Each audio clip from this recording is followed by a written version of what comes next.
हाँ, अब आप एक स्टार्ट कर सकते हो। एक मिनट में खाली रूम में जा रही ठीक है।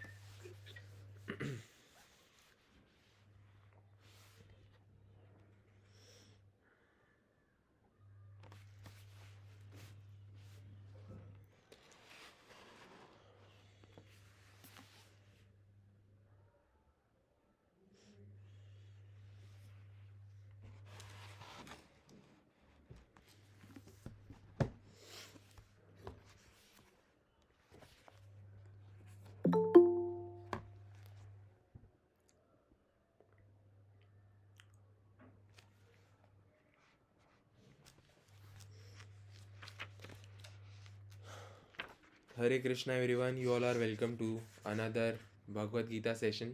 और ये सेशन होते हैं weekly, every Sunday around 2 PM ये स्टार्ट हो जाते हैं। हमारे साथ बहुत सारे डिवोटीज़ ज्वाइन करते हैं इस सेशन को थ्रू आउट इंडिया, और इंडिया से बाहर भी काफ़ी लोग ज्वाइन करते हैं। और अभी हम थर्ड चैप्टर के 19 श्लोक से आज कंटिन्यू करेंगे। और अभी हम इंतज़ार कर रहे हैं पूजा जी का। ओके रघु जी, मैं करूँ स्टार्ट? हाँ, आप स्टार्ट कर सकते हो। हरे कृष्णा। हरे कृष्णा सभी को। ओम अज्ञानतिमिरान्धस्य ज्ञानाञ्जनशलाकया चक्षुरुन्मिलितं येन तस्मै श्रीगुरुवे नमः। श्रीचैतन्यमनोभीष्टं स्थापितं येन भूतले स्वयं रूपं कदा मह्यं ददाति स्वपदान्तिकं। वन्दे अहं श्रीगुरु श्रीयुतपदकमलं श्रीगुरुं वैष्णवांश्च श्रीरूपं सागरजातं सहगण रघुनाथान्वितं तं सजीवम् साद्वैतं सावधूतं परिजनसहितं कृष्णचैतन्यदेवम् श्रीराधाकृष्णपादान् सहगणललिता श्रीविशाखान्वितांश्च। हे कृष्ण करुणा सिन्धु दीनबन्धु जगत्पते गोपेश गोपिका कान्ता राधा कान्ता नमोऽस्तुते।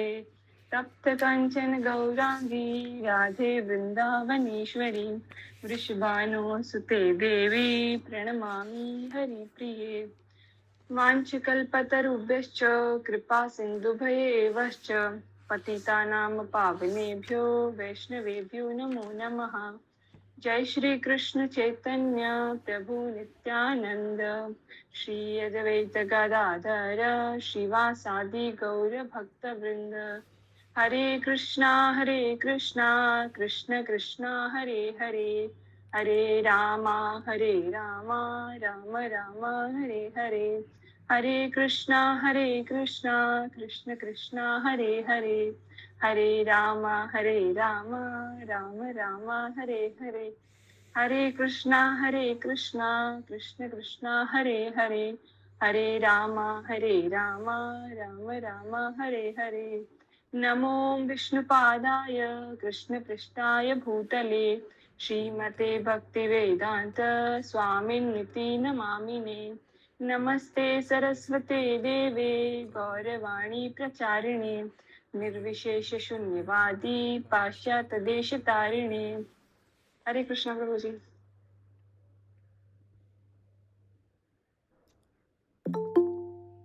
हरे कृष्णा। अब हम स्टार्ट कर सकते हैं। और अब मैं हमारा भगवत गीता वाला स्लाइड प्रेजेंट कर रहा हूँ। Okay, if it is visible please give me a thumbs up. Thank you everyone. Hare Krishna. Hare Krishna. हम जो नए आए हैं उनको मैं बता दूं कि हम क्या करते हैं कि भगवत गीता का श्लोक आप में से कोई पढ़ सकता है। जस्ट रेज योर हैंड जिसको भी पढ़ना है भगवत गीता का श्लोक। ओके, जतिन जी हरे कृष्णा। हरे कृष्ण प्रभु जी। पढ़िए। तस्मादसक्ता सततं कार्यं कर्म समाचर असक्तो हाचर न कर्म परमो नोति पुरुषः। हरे कृष्णा। अतः कर्म फल में आसक्त हुए बिना मनुष्य को अपना कर्तव्य समझकर निरंतर कर्म करते रहना चाहिए, क्योंकि अनासक्त होकर कर्म करने से उसे परम ब्रह्म परम की प्राप्ति होती है। भगवान इस बात पे बहुत जोर दे रहे हैं कि whenever you are performing some duties, your actions, you should not expect some fruits out of it. क्योंकि इससे क्या होता है, when you are working for the fruits, मतलब when you are working with the expectation of fruit, तो आप काम करते हैं not because that is your responsibility, but because you are getting something out of it. आपको उस काम को करने से, उस कार्य को पूरा करने से, संपन्न होने के बाद कुछ मिल रहा है, उसके लिए आप काम कर रहे हो, और इससे आपकी भौतिक आसक्ति बढ़ती है. तात्पर्य पढ़ते हैं. भक्तों के लिए श्री भगवान परम है और निर्विशेषवादियों के लिए मुक्ति परम है. अतः जो व्यक्ति समुचित पथ प्रदर्शन पाकर और कर्म फल से अनासक्त होकर कृष्ण के लिए या कृष्ण भावनामृत में कार्य करता है, वह निश्चित रूप से जीवन लक्ष्य की ओर प्रगति करता है. अर्जुन से कहा जा रहा है कि वह कृष्ण के लिए कुरुक्षेत्र के युद्ध में लड़े, क्योंकि कृष्ण की इच्छा है कि वह ऐसा करे.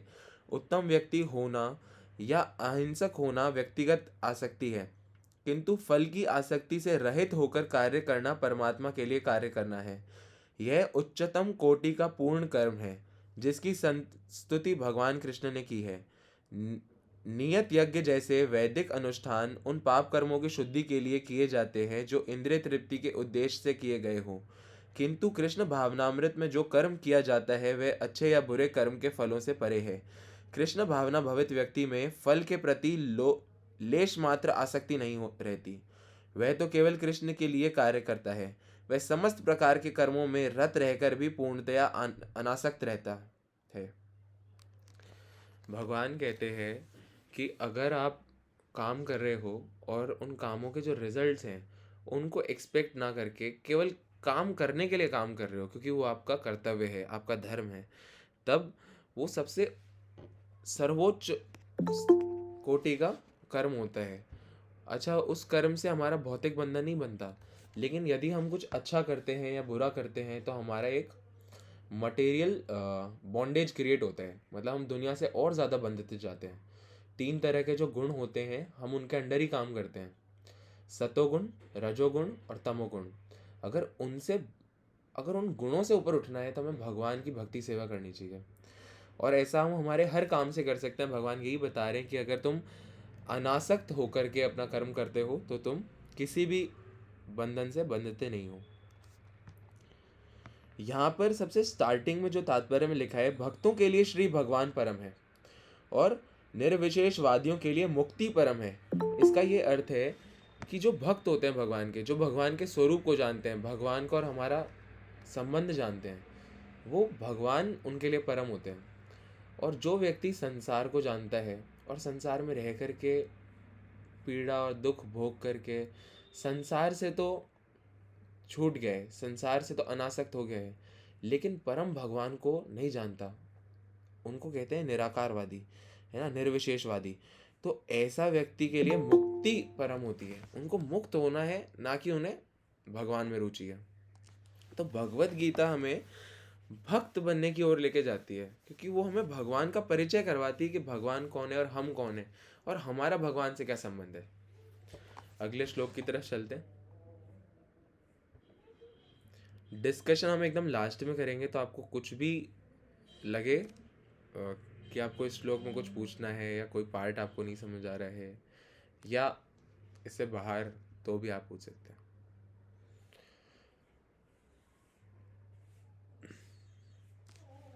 हरे कृष्णा. कौन पढ़ेगा?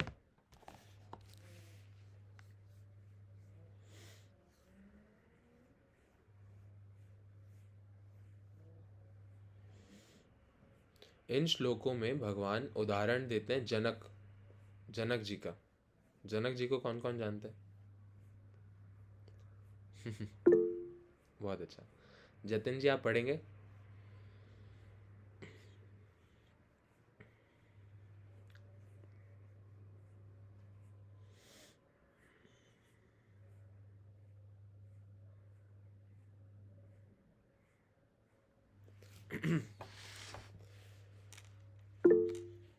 नयन जी, हरे कृष्णा, आप पढ़िए. हरे कृष्णा एवरीवन. कर्म रेव ही संसिधि मासिथि था जन कादय लोक संग्रह में बपि संपसय न कर्तु महसि यत ताच रति श्रेष्ठ सतत देवे रते जनः स यप्रत प्रमाण कृते लोक सतनवृत्तेत।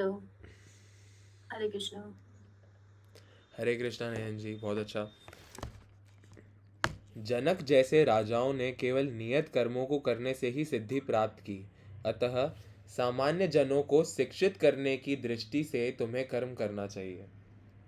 भगवान क्या कहते हैं कि those who are the leaders, जो लीड करते हैं, लीडर्स को देख के जो सामान्य लोग होते हैं, कॉमन लोग, वो उनके एक्शंस को फॉलो करते हैं, वो उनके दिखाए हुए कदमों पर चलते हैं। फॉर एग्जाम्पल, अच्छा एग्जाम्पल हम बाद में बात करेंगे, पहले हम इसका तात्पर्य पढ़ते हैं। जनक जैसे राजा स्वरूप सिद्ध व्यक्ति थे, अतः वे वेदानुमोदित कर्म करने के लिए बाध्य न थे, तो भी वे लोग सामान्य जनों के समक्ष आदर्श प्रस्तुत करने के उद्देश्य से सारे नियत कर्म करते रहे। जनक सीता जी के पिता तथा भगवान श्री राम के ससुर थे।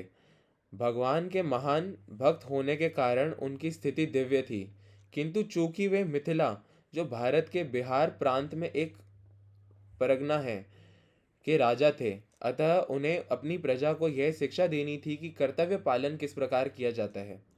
भगवान कृष्ण तथा उनके शाश्वत सखा अर्जुन को कुरुक्षेत्र के युद्ध में लड़ने की कोई आवश्यकता नहीं थी, किंतु उन्होंने जनता को यह सिखाने के लिए युद्ध किया कि जब सत्परामर्श असफल हो जाए तो ऐसी स्थिति में हिंसा आवश्यक हो जाती है। कुरुक्षेत्र युद्ध के पूर्व युद्ध निवारण के लिए भगवान तक ने सारे प्रयास किए, किंतु दूसरा पक्ष लड़ने पर तुला था, अतः ऐसे सद्धर्म के लिए युद्ध करना आवश्यक था।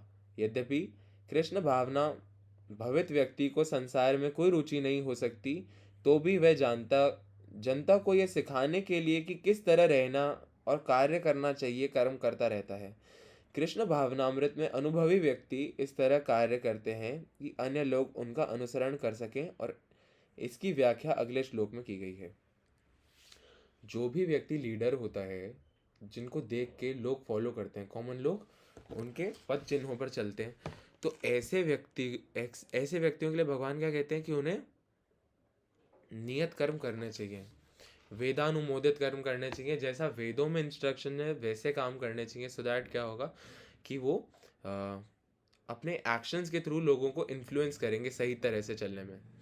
अब एग्जाम्पल में हम देख सकते हैं कि आज के टाइम में ऐसे लोग कौन होते हैं, टीचर्स, पेरेंट्स, मेंटोर्स और फिल्म एक्टर्स, सेलिब्रिटीज़, क्योंकि इनको देख के लोग इन्फ्लुएंस होते हैं। तो इट इज़ वेरी इंपॉर्टेंट कि वो शास्त्र पढ़े, भगवत गीता के निर्देशों के अकॉर्डिंगली काम करें, तो उससे क्या होगा, उससे वो एक पॉजिटिव टीचिंग फैलाएंगे पूरी दुनिया में, है ना। और जितने लोग इन्फ्लुएंस होते हैं, अब फॉर एग्जांपल आप सबने विमिल का ऐड देखा होगा, सेलिब्रिटीज़ क्या करते हैं, for some money they are influencing people in wrong way, है ना। तो इट इज़ वेरी इंपॉर्टेंट कि लीडर्स जो हैं, भगवान कहते हैं कि लीडर्स जो हैं उनको नियत कर्म करने चाहिए, है ना, जिसकी वजह से वो एक पॉजिटिव मैसेज आगे पास ऑन करें। अगले श्लोक में भगवान कहते हैं, हरि बोल, श्रील प्रभुपाद की जय। महापुरुष जो जो आचरण करता है, सामान्य व्यक्ति उसी का अनुसरण करते हैं। वह अपने अनुसरणीय कार्यों से जो आदर्श प्रस्तुत करता है, संपूर्ण विश्व उसका अनुसरण करता है। यहाँ पे भगवान उसको थोड़ा और स्पेसिफिकली बता रहे हैं। सामान्य लोगों को सदैव एक ऐसे नेता की आवश्यकता होती है जो व्यवहारिक आचरण द्वारा जनता को शिक्षा दे सके। यदि नेता स्वयं धूम्रपान करता है तो वह जनता को धूम्रपान बंद करने की शिक्षा नहीं दे सकता, है ना। अगर कोई पॉलिटिशियन है, कोई लीडर है, वो कह रहे हैं कि आप स्मोकिंग मत करिए स्टेज पे खड़े होके, और स्टेज के पीछे जाके बैक स्टेज पे खुद स्मोक कर रहे हैं, और किसी ने देख लिया, ऐसे नेता की कोई बात मानेगा? वो बोलेंगे ये तो खुद ऐसा कर रहे हैं, हमें कैसे शिक्षा दे रहे हैं उल्टी। तो चैतन्य महाप्रभु ने कहा है कि शिक्षा देने के पूर्व शिक्षक को ठीक ठीक आचरण करना चाहिए, ऐसा चैतन्य महाप्रभु ने कहा है ना। And it is very important कि पहले, अभी हम लोग भक्ति में आए हैं, तो भक्ति मार्ग पे पहले हम स्थिर हो जाएं, फिर हम किसी को समझा सकते हैं कि भक्ति क्या होती है। जो इस प्रकार शिक्षा देता है वह आचार्य या आदर्श शिक्षक कहलाता है। अतः शिक्षक को चाहिए कि सामान्य जन को शिक्षा देने के लिए स्वयं शास्त्रीय सिद्धांतों का पालन करे। कोई भी शिक्षक प्राचीन प्रामाणिक ग्रंथों के नियमों के विपरीत कोई नियम नहीं बना सकता। मनु संहिता जैसे प्रामाणिक ग्रंथ मानव समाज के लिए अनुसरणीय आदर्श ग्रंथ है। अतः नेता का उपदेश ऐसे आदर्श शास्त्रों के नियमों पर आधारित होना चाहिए। जो व्यक्ति अपनी उन्नति चाहता है उसे महान शिक्षकों द्वारा अभ्यास किए जाने वाले आदर्श नियमों का पालन करना चाहिए।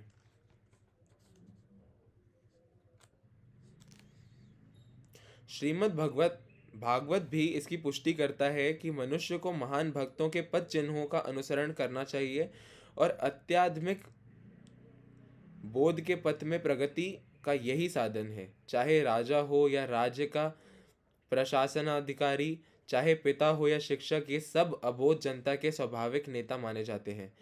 इन सब का अपने आश्रितों के प्रति महान उत्तरदायित्व रहता है। अतः इन्हें नैतिक तथा आध्यात्मिक संहिता संबंधी आदर्श ग्रंथों से सुपरिचित होना चाहिए, है ना।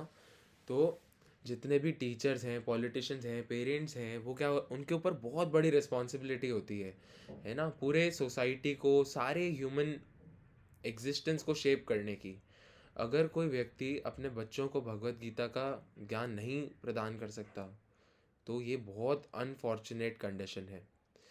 आज के टाइम पे हम देखें, भगवत गीता के बारे में बहुत चर्चा होती नहीं है, बहुत रेयर। जैसे आप लोग जुड़े हैं, आप लोग बहुत रेयर हो, है ना। ये डिस्कशन बहुत रेयर है, हालांकि होता है, क्लासेस होती है। अब जैसे 272, आई थिंक 272 के आसपास सारे डिवोटीज हैं, है ना, हमारे कम्युनिटी में, लेकिन only 23 join. Why so?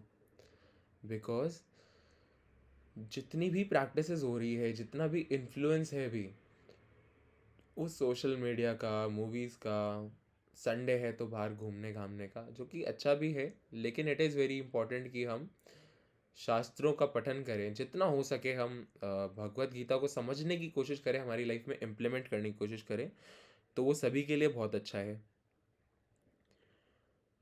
Next श्लोक पढ़ते हैं हम। हरे कृष्णा निशिता। हरे कृष्णा प्रभु जी। हाँ बताइए, आपने हैंड रेस करा। हरे कृष्ण। हाँ पढ़ूंगी प्रभु जी। हरे कृष्णा एवरीवन। ओके नामे पार्थस्ति कर्तव्यं त्रिषु लोकेषु किंचन नानावाप्तमवाप्तव्यं वर्त एव च कर्मणि। बहुत अच्छा, हरे कृष्णा। ना मैं पार्थ, मुझे ज़रूरत नहीं है, मुझे आसक्ति, कर्तव्यम, नियत कार्य करने की ज़रूरत नहीं है। भगवान कह रहे हैं पार्थ को, अर्जुन को ये बता रहे हैं कि मुझे नियत कर्म करने की ज़रूरत नहीं है। हे प्रतापुत्र, तीनों लोकों में मेरे लिए कोई भी कर्म नियत नहीं है। ना मुझे किसी वस्तु का अभाव है और ना मुझे आवश्यकता है, तो भी मैं नियत कर्म करने में तत्पर रहता हूँ। अब भगवान खुद का एग्जाम्पल देते हैं कि मुझे ज़रूरत नहीं है कुछ भी कर्म करने की। ऐसा कोई वेद नहीं है जो मेरे लिए इंस्ट्रक्शन देता हो, क्योंकि वेदों को मैंने बनाया है। ये वेद और एवरीथिंग इज़ माई क्रिएशन, सब मैंने बनाया है। तो कोई भी रूल मुझ पे लागू नहीं होता। भगवान इन सारे रूल्स के बियॉन्ड है, लेकिन स्टिल भगवान क्या करते हैं, सारे नियत कर्म करते हैं। ऐसा क्यों करते हैं भगवान? टू सेट एन एग्जाम्पल, है ना। वैदिक साहित्य में भगवान का वर्णन इस प्रकार हुआ है। परमेश्वर समस्त नियंताओं के नियंता हैं और विभिन्न लोकपालकों में सबसे महान है। सभी उनके अधीन है, सभी उनके अधीन है। सारे जीवों को परमेश्वर से ही विशिष्ट शक्ति प्राप्त होती है। जीव स्वयं श्रेष्ठ नहीं है, वे सभी देवताओं द्वारा पूज्य है और समस्त संचालकों के भी संचालक हैं। अतः वे समस्त भौतिक नेताओं तथा नियंताओं से बढ़कर हैं और सबों द्वारा आराध्य हैं। उनसे बढ़कर कोई नहीं है और वे ही समस्त कारणों के कारण हैं। उनका शारीरिक स्वरूप सामान्य जीव जैसा नहीं होता। उनके शरीर तथा आत्मा में कोई अंतर नहीं है। वे परम है, उनकी सारी इंद्रियां दिव्य है। उनकी कोई भी इंद्रिय अन्य किसी इंद्रिय का कार्य संपन्न कर सकती है। अतः ना तो कोई उनसे बढ़कर है, ना ही उनके तुल्य है। उनकी शक्तियां बहु रूपिणी हैं, फलतः उनके सारे कार्य प्रकृति अनुक्रम के अनुसार संपन्न हो जाते हैं। तो भगवान का क्या डिस्क्रिप्शन है, मतलब भगवान के बारे में हम बात करें तो हम गुणगान करते करते थक जाएं, लेकिन भगवान के गुणगान नहीं खत्म होंगे। भगवान के बारे में बताया जाता है कि भगवान की हर इंद्री दिव्य होती है। जैसे हम अपनी आंखों से देखते हैं, है ना, कानों से सुनते हैं, भगवान कानों से देख सकते हैं, आंखों से सुन सकते हैं। वो जिस इंद्री से जो मन चाहा काम चाहे वो कर सकते हैं। और भगवान खैर भगवान तो भगवान है, और चूंकि भगवान है, प्रत्येक वस्तु ऐश्वर्य से परिपूर्ण रहती है और पूर्ण सत्य से ओतप्रोत रहती है, अतः उनके लिए कोई कर्तव्य करने की आवश्यकता नहीं रहती, क्योंकि भगवान फुलफिल्ड है, मतलब भगवान कंप्लीट है ना। भगवान कंप्लीट है तो उनको कुछ भी नियत कर्म करने की जरूरत नहीं है। हमें क्यों जरूरत है? क्योंकि हम हमेशा आश्रित हैं ना, डिपेंडेंट हैं, हम किसी ना किसी पर हम डिपेंडेंट होते हैं हमेशा। तो इसलिए हमें ज़रूरी है कि हम नियत कर्म करें जो भगवान ने हमारे लिए डिसाइड करें। अतः उनके लिए कोई कर्तव्य करने की आवश्यकता नहीं रहती। जिसे अपने कर्म का फल पाना है उसके लिए कुछ ना कुछ कर्म नियत रहता है, परंतु जो तीनों लोकों में कुछ भी प्राप्त करने की इच्छा नहीं रखता उसके लिए निश्चय ही कोई कर्तव्य नहीं रहता। फिर भी क्षत्रिय के नायक के रूप में भगवान कृष्ण कुरुक्षेत्र की युद्ध भूमि में कार्यरत हैं, क्योंकि क्षत्रियों का धर्म है कि दीन दुखियों को आश्रय प्रदान करें। यद्यपि वे शास्त्र के विधि विधानों से सर्वथा ऊपर हैं, फिर भी वे ऐसा कुछ भी नहीं करते जो शास्त्रों के विरुद्ध हो। भगवान शास्त्र दुनिया ब्रह्मांड सारे मल्टी यूनिवर्सेस सबके स्वामी हैं, और ये जो वेद हैं, इंस्ट्रक्शन हैं, ये भी उन्होंने बनाए हैं। इट इज़ जस्ट लाइक कि फॉर एग्जाम्पल हमारे देश में जो संविधान है वो एक कॉन्स्टिट्यूएंट असेंबली ने मिलके बनाया, और वो कॉन्स्टिट्यूएंट असेंबली के सारे मेंबर्स इंडियन ही थे, है ना। तो उन पर भी वो सारे नियम लागू होते हैं जो उन्होंने खुद लिखे हैं। इसको हम एग्जाम्पल ही मान सकते हैं, क्योंकि भगवान की जो बात है वो तो इन सबके बियॉन्ड है। भगवान ने पूरी सृष्टि की रचना करी और ये वेदों को प्रकट किया, वेदों में इंस्ट्रक्शंस डाले हम सारी जीवात्माओं के लिए, हमें कैसे जीना चाहिए, और सारी बातें, सारा ज्ञान, और उसी ज्ञान, उसी रिस्पॉन्सिबिलिटीज़, उन्हीं सारे नियत कर्मों के अंदर भगवान भी अपने कर्म करते हैं, उनके बाहर कुछ नहीं करते। और ये ऐसा क्यों करते हैं भगवान? जैसे प्रीवियस 2 वर्सेस में, 2 श्लोकों में भगवान ने बताया कि जिससे वो एक सही एग्जाम्पल सेट करें, सही मैसेज भेजें, है ना। अच्छा, यहाँ पर एक बहुत ज़रूरी बात आती है कि हम इस बात का ध्यान रखें कि हम भगवान जो करते हैं उसको ना करके भगवान जो इंस्ट्रक्ट करते हैं उसको करें। इसका मतलब है कि हम भगवान को इमिटेट करने की कोशिश ना करें कि भगवान तो ऐसे करते हैं, माखन चुराते हैं, हम भी चोरी कर लेते हैं। भगवान भी तो माखन चुराते थे, हम भी बैंक में चोरी कर लेते हैं, है ना। हो सकते हैं कई लोग ऐसा करते हैं, मतलब भगवान जो कर रहे हैं उसके एग्जाम्पल देके गलत गलत सारे काम करते हैं, है ना। Everyone is here listening? Hare Krishna, please give me a thumbs up.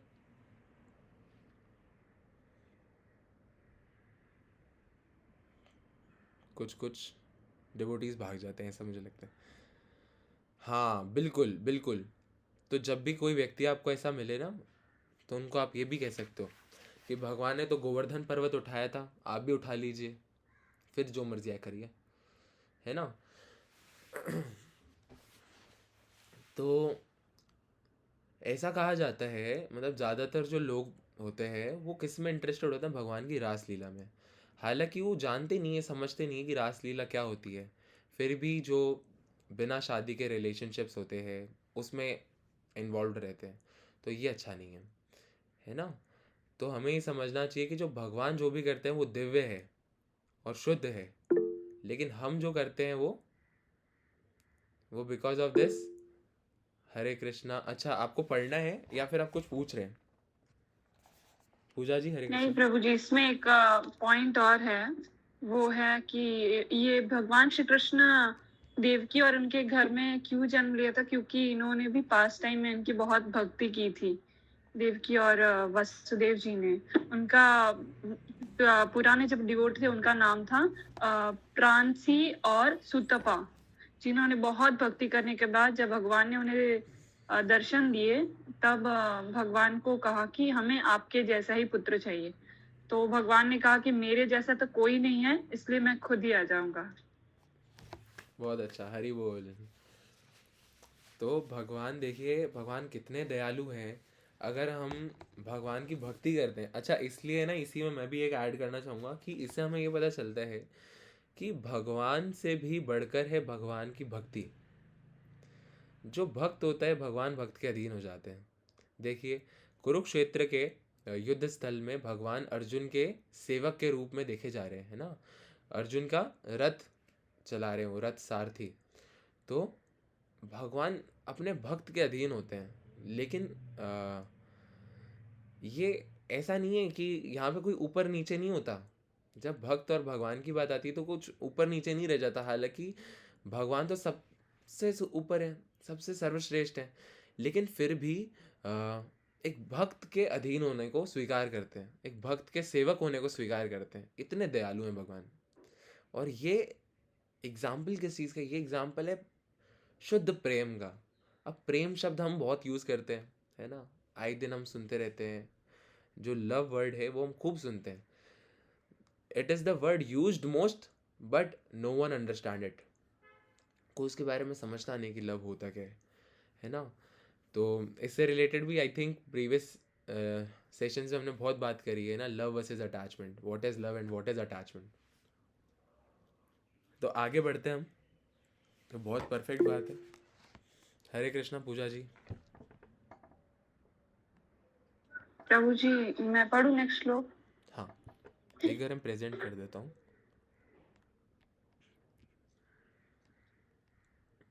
इसमें तो दिखता ही नहीं है मुझे, तो मैं तो फोन में देखती हूँ, इसलिए मेरे पास बुक है, उससे पढ़ूंगी। ओके ओके, हरे कृष्णा। यदि हेयां न वर्तेयं जातु कर्मण्यदृतः मम वर्त्यन्ते मनुष्यः पार्थ सर्वशः। हरे कृष्णा। क्योंकि यदि मैं नियत कर्मों को सावधानी पूर्वक ना करूं तो हे पार्थ, ये निश्चित है कि सारे मनुष्य मेरे पथ का ही अनुगमन करेंगे। भगवान ने बोल दी बात, रीजन बता दिया इस श्लोक में। आध्यात्मिक जीवन की उन्नति के लिए एवं सामाजिक शांति में संतुलन बनाए रखने के लिए कुछ परंपरागत कुलचर है जो प्रत्येक सभ्य व्यक्ति के लिए होते हैं। ऐसे विधि विधान केवल बद्ध जीवों के लिए है, भगवान कृष्ण के लिए नहीं। लेकिन क्योंकि वे धर्म की स्थापना के लिए अवतरित हुए थे, अतः उन्होंने निर्दिष्ट नियमों का पालन किया। अन्यथा सामान्य व्यक्ति भी उन्हीं के पद चिन्हों का अनुसरण करते, क्योंकि कृष्ण परम प्रमाण है। श्रीमद् भागवत से ये ज्ञात होता है कि श्री कृष्ण अपने घर में तथा बाहर गृहस्थोचित धर्म का आचरण करते रहे। तो भगवान ने गृहस्थ जीवन भी जिया है ना। बीइंग अ क्षत्रिय, उन्होंने क्षत्रिय धर्म भी निभाया है। तो भगवान ने सारे जो वेदों में इंस्ट्रक्शंस है, शास्त्रों में इंस्ट्रक्शंस है, उन्हीं को फॉलो किया है ना। अब भगवान ने इसका रीज़न भी ये बताया कि अगर मैं नहीं करूँगा तो ये सच है कि सभी मेरे ही पथ का अनुगमन करेंगे। नेक्स्ट श्लोक कौन पढ़ेगा? हरे कृष्णा।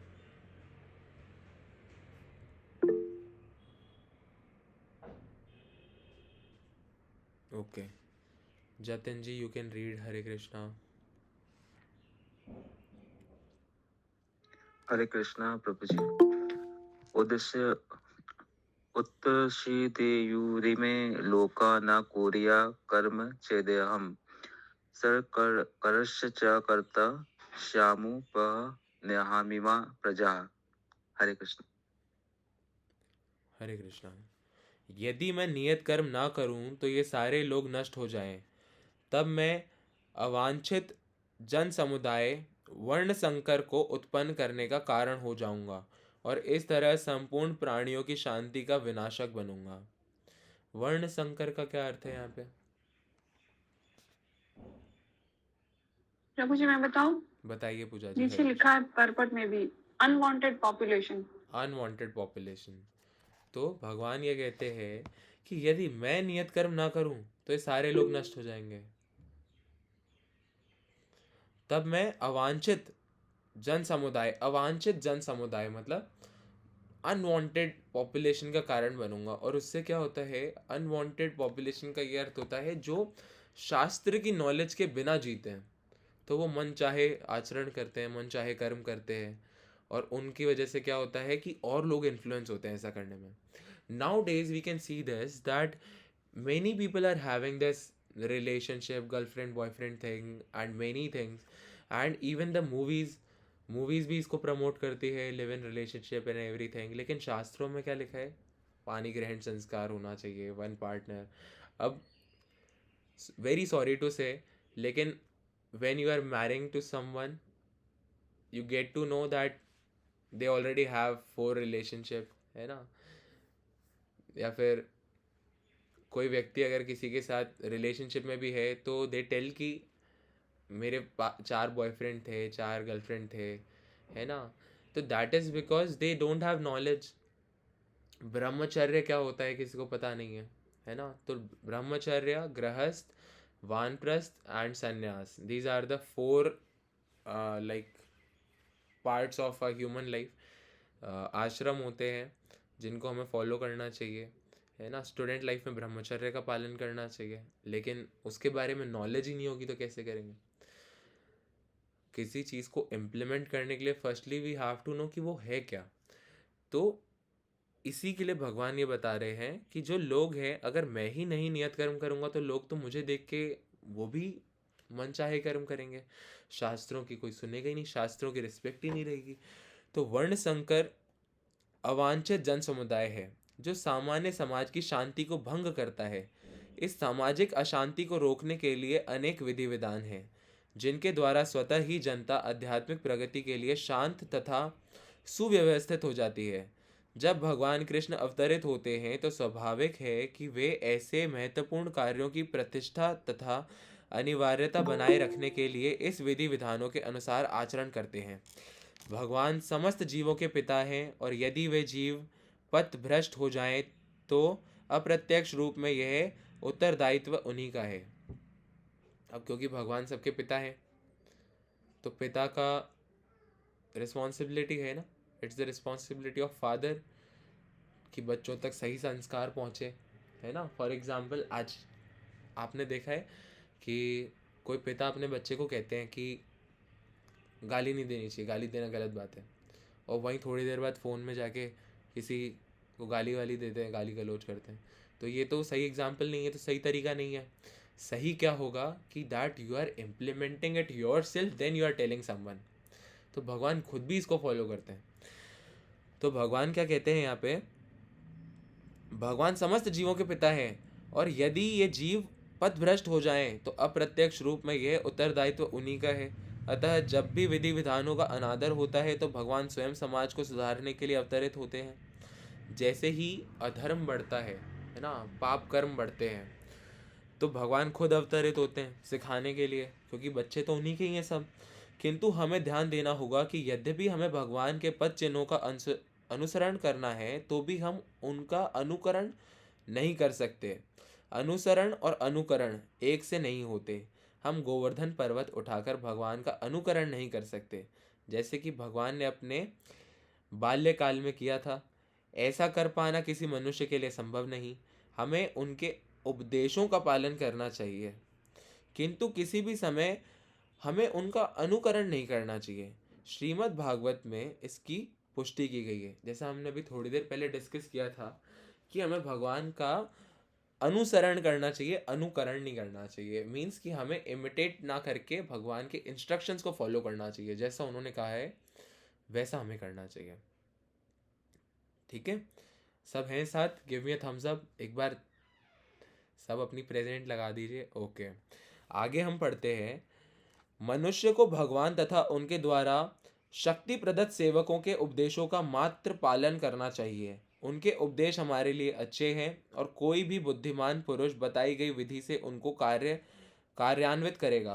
फिर भी मनुष्य को सावधान रहना चाहिए कि वह उनके कार्यों का अनुकरण न करे। उसे शिव जी के अनुकरण में विष का समुद्र नहीं पी लेना चाहिए। जैसे कई सारे आपने देखे होंगे भक्त जो होते हैं शिव जी के, क्योंकि बिकॉज समुद्र मंथन के समय विष बाहर आया था, तो भगवान शिव ने क्या करा कि जितने भी लोग हैं सबको प्रोटेक्ट करने के लिए विष पी लिया, है ना। लेकिन हम ऐसा नहीं कर सकते, तो जब हम विष नहीं पी सकते तो क्या करते हैं, गांजा, मैरिजुआना और बहुत सारी चीज़ें इनको प्रैक्टिस में ले आते हैं कि हम तो शिव भक्त हैं, हमारे भगवान भी, तो हम भी, है ना। तो ये इमिटेशन ना करके हमें उनके इंस्ट्रक्शंस को फॉलो करना चाहिए। हमें सदैव ईश्वरों की या सूर्य तथा चंद्रमा की गतियों को वास्तव में नियंत्रित कर सकने वालों की स्थिति को श्रेष्ठ मानना चाहिए। ऐसी शक्ति के बिना कोई भी सर्वशक्तिमान ईश्वरों का अनुकरण नहीं कर सकता। शिवजी ने सागर तक के विष का पान कर लिया, किंतु यदि कोई सामान्य व्यक्ति विष की एक बूंद भी पीने का यत्न करेगा तो वह मर जाएगा। शिवजी के अनेक भक्त हैं जो गांजा तथा ऐसी ही अन्य मादक वस्तुओं का सेवन करते रहते हैं, किंतु वे ये भूल जाते हैं कि इस प्रकार शिवजी का अनुकरण करके वे अपनी मृत्यु को निकट बुला रहे हैं। इसी प्रकार भगवान कृष्ण के भी अनेक छंद भक्त हैं जो भगवान की रास लीला या प्रेम नृत्य का अनुकरण करना चाहते हैं, किंतु ये भूल जाते हैं कि वे गोवर्धन पर्वत को धारण नहीं कर सकते। अतः सबसे अच्छा तो यही होगा कि लोग शक्तिमान का अनुकरण न करके केवल उनके उपदेशों का पालन करें, ना ही बिना योग्यता के किसी को उनका स्थान ग्रहण करने का प्रयत्न करना चाहिए। ऐसे अनेक ईश्वर के अवतार हैं जिनमें भगवान की शक्ति नहीं होती, है ना। तो हमें moral of the complete paragraph is what, कि वी शुड नॉट इमिटेट। हमें क्या करना चाहिए, बस इंस्ट्रक्शंस को फॉलो करना चाहिए और सावधान रहना चाहिए कि even after knowing everything there is a possibility, there is a chance कि हम शास्त्रों के जो आज्ञा है उसकी अवज्ञा ना करें, मतलब उसके विपरीत ना चलने लग जाए, उनके अगेंस्ट हमें एक्शंस नहीं करने चाहिए। तो इसलिए मानव जीवन में बहुत सावधान रह के रहना चाहिए।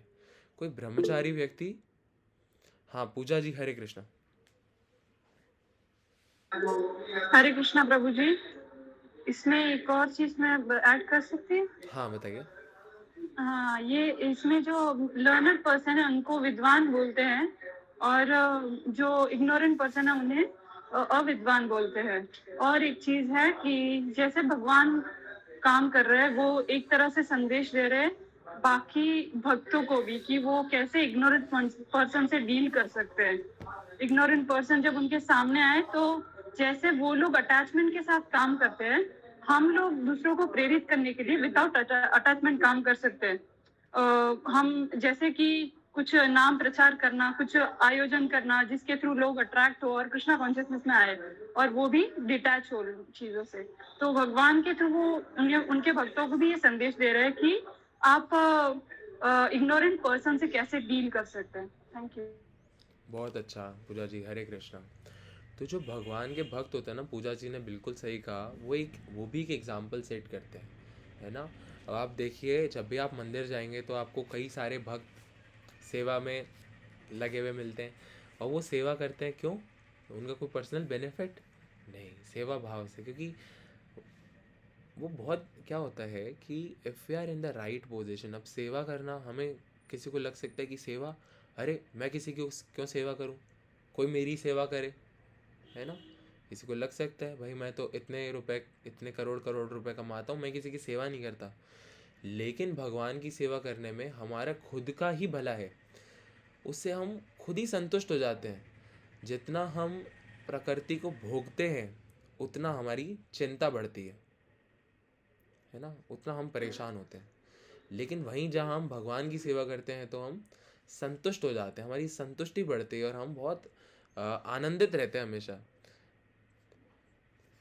और प्रभु जी, डिवोटी का मूड हमेशा यही रहता है कि मुझे एक एग्जाम्पल सेट करना है, इसके लिए मैं सांसारिक काम कर रहा हूँ और भगवान ने मुझे ये ड्यूटी दी है। और जो रिलीजन्स और वेद के बेस पे काम करते हैं उन्हें कर्म कांडी बोलते हैं। और जैसे हम लोग भक्ति योगी है, निष्काम कर्म योगी होते हैं, सकाम कर्म योगी होते हैं, उसी प्रकार उन जो लोग वेद के बेस और उसके ऊपर काम करते हैं उन्हें कर्मकांडी कहते हैं। बहुत अच्छा, हरे कृष्णा।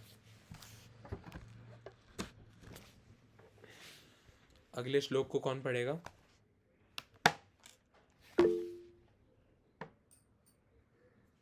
मोना जी पढ़िए। हरे कृष्णा। हरे कृष्ण प्रभु जी। शक्ता कर्मण्यविद्वांसो यथा कुर्वन्ति भारत कुर्याद विद्वांसः शक्ता चेषु लोकेषु संग्रहम्। हरे कृष्ण। हरे कृष्णा, बहुत अच्छा।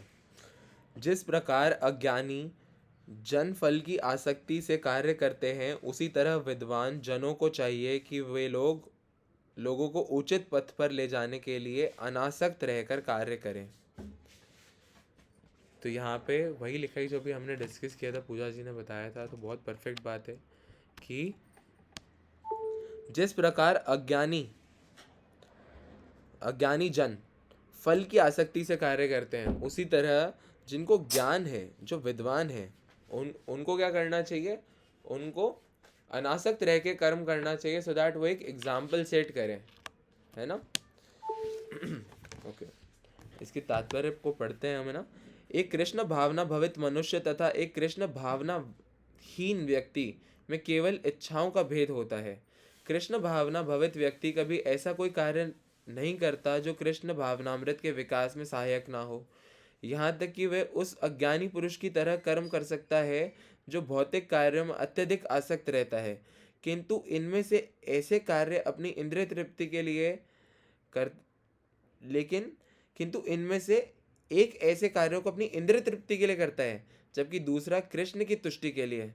अतः कृष्ण भावना भवित व्यक्तियों को चाहिए कि वह कर्म लोगों को यह प्रदर्शित करें कि किस तरह कार्य किया जाता है और किस तरह कर्म फलों को कृष्ण भावनामृत कार्यों में नियोजित किया जाता है। बहुत परफेक्ट बात है ना।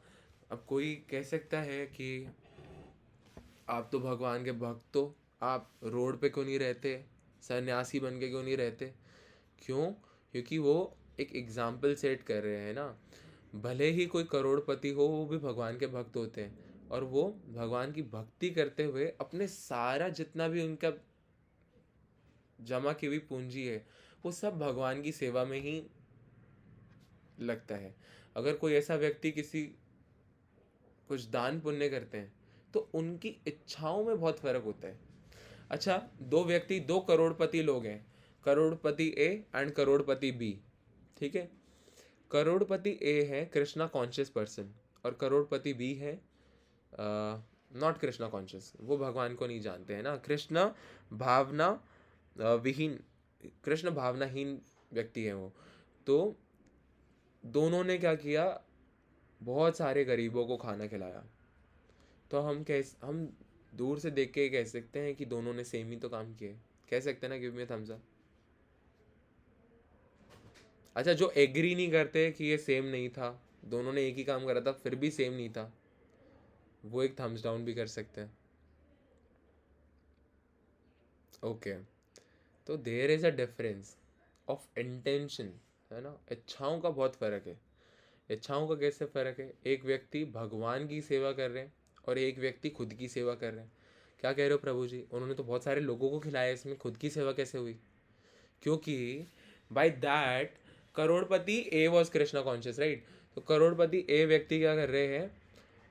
उनको खाना खिलाते हुए भगवान का स्मरण करते हैं, और जो करोड़पति बी है वो उनको खाना खिलाते हुए ये सोचते हैं कि अब ये खाना खा के जब पेट भरेगा तो मुझे दुआएं देंगे, मेरे गुणगान गाएंगे कि करोड़पति बी तो बहुत ही अच्छे पर्सन है, उन्होंने मेरे को कितना खाना खिलाया, अरे वाह। तो वो उस रीज़न से उनको खिलाते हैं। हालांकि कुछ भी रीज़न हो सकता है कि वो ऐसा इसलिए कर रहे हो जिससे वो दोबारा कुछ अच्छा अर्जित करना चाहते हो, है ना। क्योंकि ऐसा होता है ना कि हम दान करते तो हमारे पास गुड आता है, तो वो उस गुड की एक्सपेक्टेशन से कर रहे हो। लेकिन करोड़पति ए, because he is Krishna conscious, वो उनके अंदर ऐसा कोई वो नहीं है ना, कोई ऐसा एक्सपेक्टेशन नहीं है। ओके, अब हम नेक्स्ट श्लोक की तरफ बढ़ते हैं। कौन पढ़ेगा नेक्स्ट? आई थिंक 2 श्लोक्स हम और पढ़ेंगे।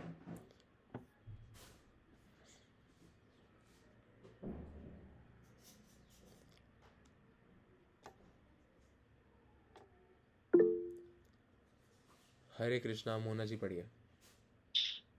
कृष्णा बुबु न बुद्धिवेदं जनयेद ज्ञानं कर्मणि संगिनं जुये सत सर्वकर्माणि वित्तं युक्त समाचरन्। हरे कृष्ण। हरे कृष्णा। विद्वान व्यक्ति को चाहिए कि वह सकाम कर्मों में आसक्त अज्ञानी पुरुषों को कर्म करने से रोके नहीं, ताकि उनके मन विचलित ना हो, अपितु भक्ति भाव से कर्म करते हुए वह उन्हें सभी प्रकार के कार्यों में लगाएं, जिससे कृष्ण भावनामृत का क्रमिक विकास हो। विद्वान व्यक्ति को क्या करना चाहिए कि वह सकाम कर्मों में आसक्त अज्ञानी पुरुष को कर्म करने से रोके नहीं, ताकि उनके मन विचलित ना हो, अपितु भक्ति भाव से कर्म करते हुए वह उन्हें सभी प्रकार के कार्यों में लगाएं। तात्पर्य: वेदैश्च सर्वैरहमेव वेद्य। यह सिद्धांत संपूर्ण वैदिक अनुष्ठानों की पराकाष्ठा है। सारे अनुष्ठान, सारे यज्ञ कृत्य तथा वेदों में भौतिक कार्यों के लिए जो भी निर्देश है, उन सबों समेत सारी वस्तुएं कृष्ण को जानने के निमित्त हैं, जो हमारे जीवन के चरम लक्ष्य है। लेकिन चूंकि बद्ध जीव इंद्रिय तृप्ति के अतिरिक्त और कुछ नहीं जानते, वे वेदों का अध्ययन इसी दृष्टि से करते हैं। किंतु सकाम कर्मों तथा वैदिक अनुष्ठानों के द्वारा नियमित इंद्रिय तृप्ति के माध्यम से मनुष्य धीरे धीरे कृष्ण भावनामृत को प्राप्त होता है। क्या होता है कि क्योंकि without the knowledge of Krishna, if someone is reading वैदिक शास्त्र ऑल्सो, कोई वेदों का भी नॉलेज ले, तो देर इज़ अ पॉसिबिलिटी कि वो क्या करते हैं, उनको अदरवाइज ले लेते हैं कि अच्छा वेदों में तो लिखा है कि लक्ष्मी जी के पूजन से धन आता है, तो धन आवे, सुख संपत्ति आवे, है ना। तो बिकॉज ऑफ धन की प्राप्ति के लिए कर रहे हैं, इंद्रिय तृप्ति के लिए कर रहे हैं। लेकिन जो एक्चुअल गोल है वो इंद्रिय तृप्ति को मिनिमाइज करने का है ना, इंद्रिय तृप्ति से आसक्त ना रहने का है, कि हम उनसे फ्री होकर के जो हमारा परम लक्ष्य है श्री भगवान, उनको हम हासिल कर पाए, उनके धाम तक पहुंच सकें। तो अतः कृष्ण भावनामृत में स्वरूप सिद्ध जीव को चाहिए कि अन्यों को अपना कार्य करने या समझने में बाधा ना पहुंचाए, अपितु उन्हें यह प्रदर्शित करे कि किस प्रकार सारे कर्म फल को कृष्ण की सेवा में समर्पित किया जा सकता है। इसलिए जो विद्वान हैं, जिनके पास नॉलेज है, उन्हें उन लोगों को जिनको नॉलेज नहीं है, अज्ञानी है, उनको कर्म करने से रोकने के बजाय उनके कर्मों को रीडायरेक्ट करना चाहिए कृष्ण की सेवा में, है ना। कृष्ण भावना भवित विद्वान व्यक्ति इस तरह कार्य कर सकता है कि इंद्रिय तृप्ति के लिए कर्म करने वाले अज्ञानी पुरुष यह सीख लें कि किस तरह कार्य करना चाहिए और आचरण करना चाहिए। यद्यपि अज्ञानी पुरुष को उसके कार्यों में छेड़ना ठीक नहीं होता, परंतु यदि वह रंच भर भी कृष्ण भावना भवित है, तो वह वैदिक विधियों की परवाह न करते हुए सीधे भगवान की सेवा में लग सकता है। ऐसे भाग्यशाली व्यक्ति को वैदिक अनुष्ठान करने की आवश्यकता नहीं रहती, क्योंकि प्रत्यक्ष कृष्ण भावनामृत के द्वारा उसे वे सारे फल प्राप्त हो जाते हैं जो उसे अपने कर्तव्यों के पालन करने से प्राप्त होते। इट इज सेड दैट जितने भी वेद हैं, जितने भी शास्त्र हैं, जितने भी कर्म हैं, यज्ञ हैं, सबके एंड में परम लक्ष्य कौन है? भगवान श्री कृष्ण। उनको जानना है ना, और उस दिशा में कार्यरत होना कि हम भगवान तक पहुंच सके, ये सबका निचोड़ है सारे शास्त्रों का, सारे वेदों का। तो जो व्यक्ति के अंदर इतना सा एक बूंद भी भगवान के प्रति थोड़ा सा भी रुझान है ना, तो उस व्यक्ति को हम भगवान की सेवा में लगा सकते हैं, और ऐसा करने से वो व्यक्ति फिर सही रास्ते पे स्वतः आ जाता है, अपने आप आ जाता है। लेकिन अगर हम उनको कार्य करने से रोकेंगे कि आप ये मत करो, ये अच्छा नहीं होता, वो ठीक नहीं है, इतनी इंद्रिय तृप्ति ठीक नहीं है, क्लब वगैरह ठीक नहीं है, तो उससे क्या होगा कि वो बहुत विचलित हो जाएंगे, उनको समझ नहीं आएगा ये क्यों कह रहे हैं ऐसा। लेकिन अच्छा देखिए होता क्या है, for example, very good example, I am not telling anyone's name, Instagram पे जो डीएम्स आते हैं उनमें कई लोग पूछते हैं, प्रभु जी मेरा ऐसे रिलेशनशिप है, मैं भगवान की भक्ति करूँगा तो मेरा रिलेशनशिप ठीक हो जाएगा क्या, मतलब मेरा जो बॉयफ्रेंड है गर्लफ्रेंड है वो मान जाएंगे क्या, इस टाइप से, या फिर हमारा सब अच्छा हो जाएगा क्या। तो बिल्कुल हो सकता है, उसमें तो कोई डाउट नहीं, क्योंकि भगवान है वो, है ना, वो तो कुछ भी कर सकते हैं। लेकिन भगवान इतनी ईजिली हमारे जो भौतिक इच्छाएं हैं उनको फुलफिल नहीं करते, अगर वो आपको अपने करीब लाना चाहते हैं तो। क्यों? क्योंकि जब तक आप अभाव में हो तब तक ही आप भगवान के पास जा रहे हो।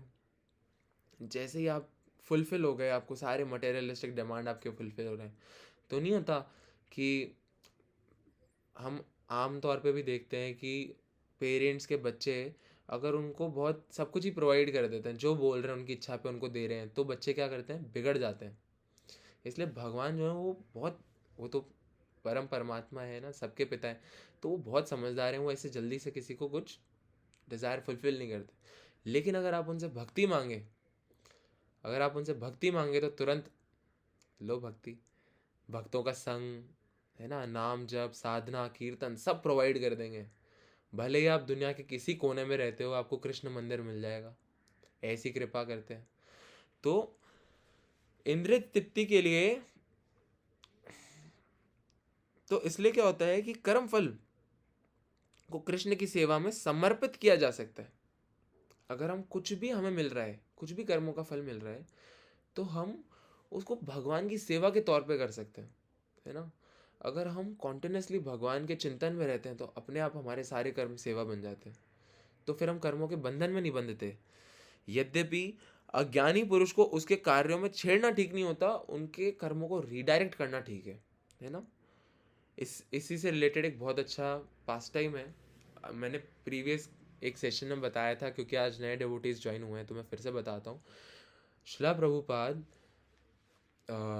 न्यूयॉर्क सिटी में वहाँ की स्ट्रीट्स में घूम रहे थे और उन्होंने देखा एक घर, और वहाँ पे एंटर होके उन्होंने कुछ बात करते इतनी देर में वहाँ पर जो हाउस ओनर थी, महिला थी, उन्होंने सोचा कि प्रभुपाद तो कोई बेगर है, भीख मांगने के लिए आए हैं। तो वो उनको बहुत रूडली बहुत हार्शली बात करने लगे कि जाइए यहाँ से, कुछ नहीं है और ऐसे। लेकिन प्रभुपाद थोड़े वृद्ध थे, है ना, वृद्ध अवस्था में थे, तो उन्होंने कहा कि I am a old man, मैं एक बूढ़ा इंसान हूँ, तो मुझे एक कुर्सी ला के दे दीजिए, एटलीस्ट बैठने तो दीजिए। तो वो उनकी बात मान के उनके लिए कुर्सी ले आती है। अब क्योंकि उन्होंने एक साधु की, एक आचार्य की सेवा करी है, भगवान के शुद्ध भक्त की सेवा करी है, तो उन माता जी का जो मन है वो भी निर्मल हो गया, उनके अंदर भी गुड क्वालिटीज अपने आप आ गई। जस्ट अ सिंपल एक्ट, उन्होंने प्रभुपाद के लिए कुर्सी ला के रखी, इतने में उनका मन विनम्र हो गया। अब वो प्रभुपाद की सारी बातें सुन रही है। प्रभुपाद ने उनको ऐसे कहा कि आप मुझे थोड़ा पानी ला के दे दीजिए, तो उन्होंने पानी ला के दे दिया। फिर प्रभुपाद, क्योंकि वहाँ पे अकेले थे, तो प्रभुपाद को कुछ रिसोर्सेज चाहिए थे, अपनी बुक्स को रखने के लिए कुछ अलमारी चाहिए थी। तो प्रभुपाद कहते हैं कि ये अलमारी अगर आपके काम नहीं आ रही तो मैं रख सकता हूँ। वो कहती हैं हाँ बिल्कुल बिल्कुल आप रख सकते हो। मतलब एकदम से उनका स्वभाव बहुत निर्मल हो जाता है। तो इसका रीज़न ये है क्योंकि उन्होंने भगवान के भक्त की सेवा करी। भगवान के भक्त की सेवा भगवान की सेवा बरा समान ही होती है, क्योंकि भक्त भगवान की सेवा में लगा रहता है। तो अगर हम भक्त की सेवा करते हैं तो वो इनडायरेक्टली भगवान की सेवा है, या आप कहें डायरेक्टली भगवान की सेवा है भक्त की सेवा करना। तो इस कारण से उन माता जी का भी कल्याण हो गया। हरि बोल। तो हम आगे पढ़ते हैं ना, नेक्स्ट श्लोक पढ़ते हैं। सब यही है। Hare Krishna, give me thumbs up. बहुत अच्छा। ऐसे हम थम्स अप खेलते हैं जिससे कोई जाए ना, और कोई जाता है तो पता चल जाता है।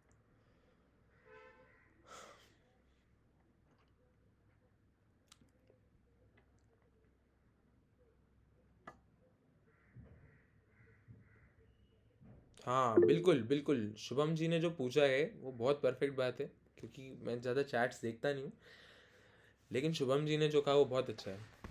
देखिए क्या होता है, अगर कोई बिना नॉलेज के, अच्छा वो टर्म क्या होती है वो मैं थोड़ा भूल गया हूँ, लेकिन अगर कोई बिना नॉलेज के, बिना जाने भी भगवान की अनजाने में सेवा कर ले, तो क्या उसका भी कल्याण हो जाता है? बिल्कुल हो जाता है। फॉर एग्जाम्पल अभी कौन सी एकादशी गई थी, कौन बताएगा? 29 तारीख की जया एकादशी, बहुत अच्छा। निशिता जी बताइए। भैमी एकादशी है ना, भैमी एकादशी, ओके। भैमी एकादशी।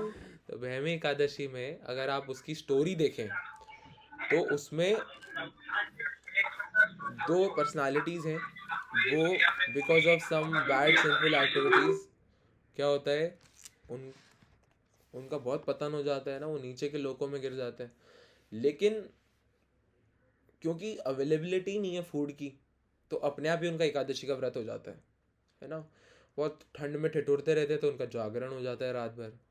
अब उनकी इंटेंशन है ही नहीं, भगवान के बारे में सोच ही नहीं रहे, स्टिल उनका उद्धार हो जाता है। तो एकादशी इतनी पवित्र है, इससे हमें ये पता चलता है। इसलिए जो भक्त यहाँ पे, जितने भी डिवोटीज यहाँ पे हैं, आई रिक्वेस्ट एवरीवन, आप सभी को एकादशी का महाव्रत रखना चाहिए।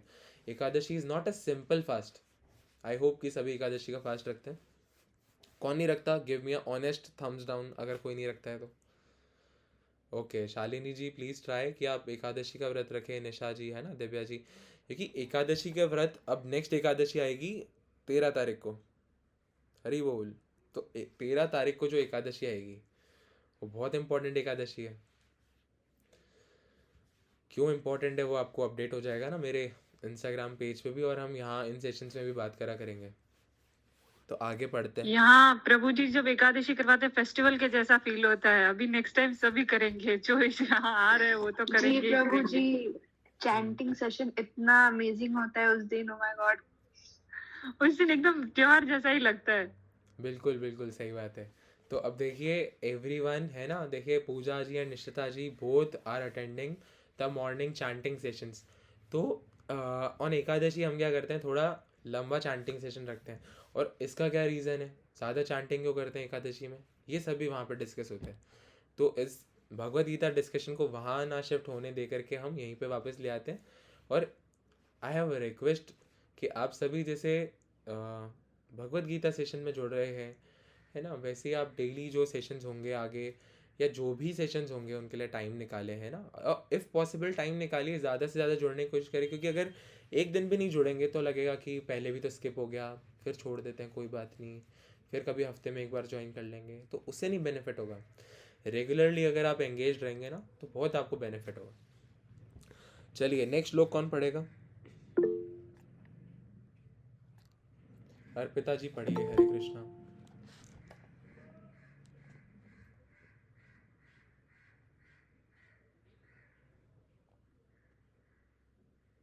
हरे कृष्णा। जो भी डिवोटीज अभी ज्वाइन कर रहे हैं वो अटेंटिवली सुनते रहें, क्योंकि अब तो ऑलमोस्ट हम सेशन एंड करने वाले हैं, लेकिन स्टिल जो लास्ट में डिस्कशन होगा आप उसको उसमें पार्टिसिपेट कर सकते हैं।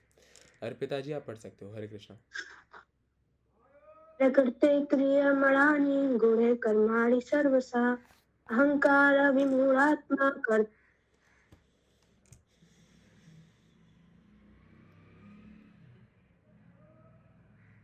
हरे कृष्णा।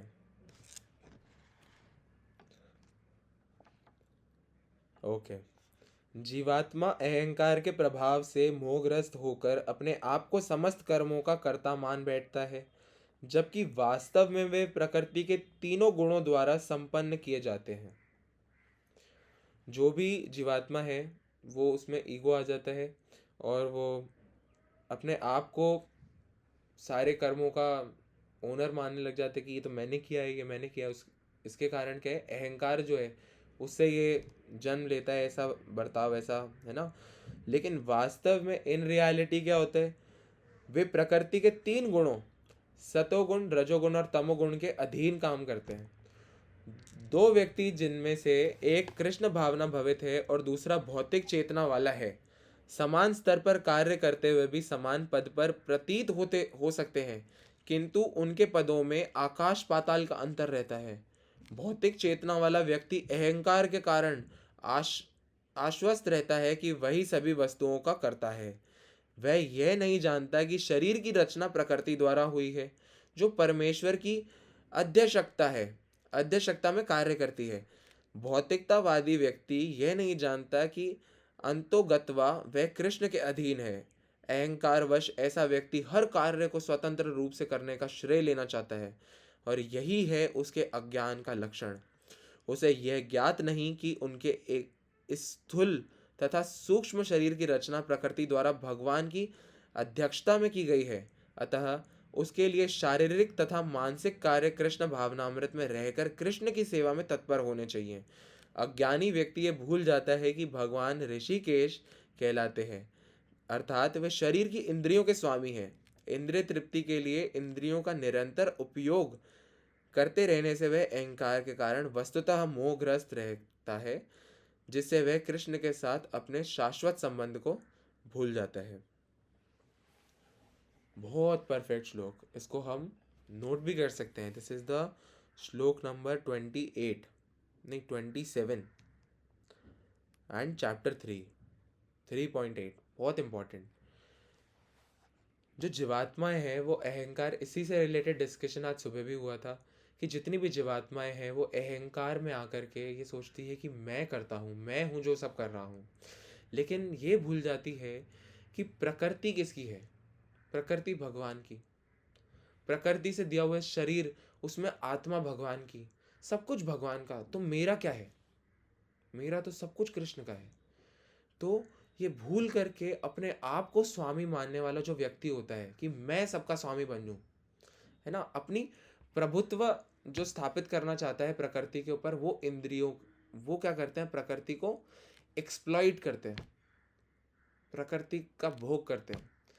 इसके कारण क्या होता है, जितने भी उनका भौतिक बंधन बनता है, इससे वो भगवान को और भूलने लग जाते हैं, और भूलते हैं और भूलते हैं, और इसी कारण यही उनके पतन का कारण बनता है।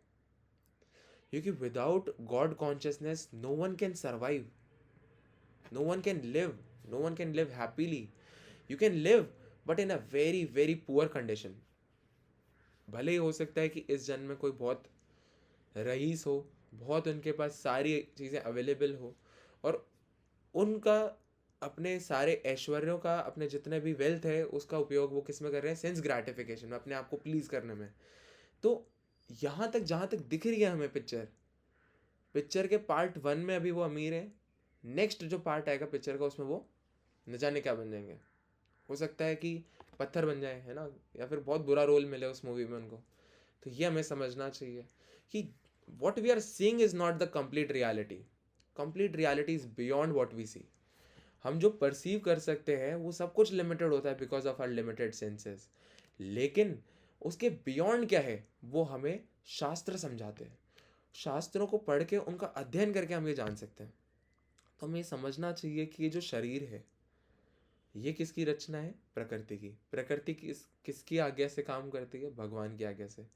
और इस शरीर में जो दिव्य है आत्मा, वो भगवान का पार्ट है। तो हमारा क्या है, कुछ नहीं है। तो हमारे बस भगवान है और हम भगवान के हैं। तो हमें इस रिलेशन को रीस्टैब्लिश करने के लिए जानना चाहिए कि हम हैं कौन आखिर। तो इंद्रिय तृप्ति के लिए इंद्रियों का निरंतर उपयोग करते रहने से वह अहंकार के कारण वस्तुतः मोहग्रस्त हो जाता है।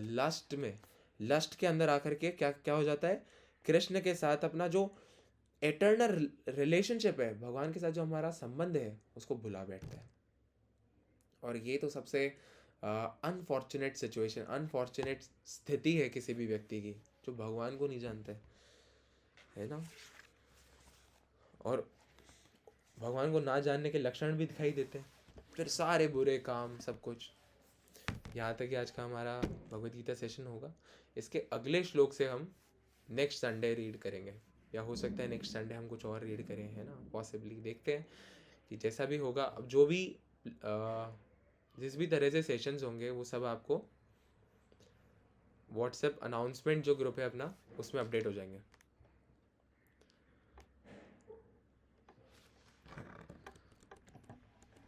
Hare Krishna everyone, now we are open for discussion.